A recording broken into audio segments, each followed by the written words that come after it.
It's after 8 p.m, it's rather cold, but we're out here at Westall Station, ready to board a train to Flinders Street. Now you may be asking why we're doing that. Lloyd, what are we doing? It's pretty exciting. We're here to ride one of the first communications-based train control trains into the city. So we're actually making history. Absolutely. The Metro Tunnel project has introduced CBTC to the Metropolitan Network. This is the first time they've introduced CBTC to an operational network in Australia.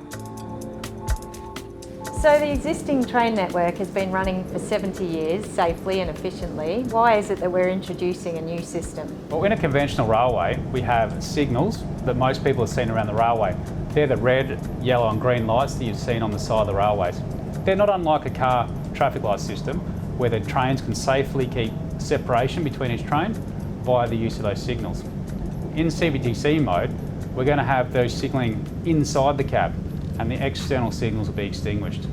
What will happen then is trains can keep safe distance between each other, kind of like adaptive cruise control, to actually work out the safe separation between each car, and that's what we call CBTC. The second key feature that CBTC introduces is allows the train to stop perfectly in the right position.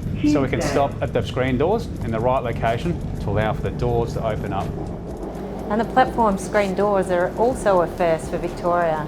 Absolutely. We'll be introducing passenger screen doors to safely have separation between the rail operating environment and the passengers. So why is it important to run the trains on the surface as well as in the tunnels? This is an idea we got from other railways around the world. So we've introduced what we call the migration strategy. The migration strategy allows for us to introduce the new signalling technology on the surface, and then we can test it and bed it in with our drivers and the passengers before we get into tunnel environment. We're here at the surface, we've just come off the train. What's happening underground here this evening? What's amazing is 1 hour's time, train's going to be underneath us, being tested in the new Metro Tunnel. So we're not only testing on surface, we're also testing underground overnight. That's fantastic.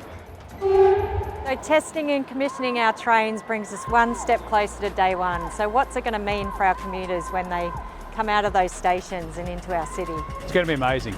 5 new underground stations, better interconnections with trams, being able to get around this great city of ours. It's going to be fantastic.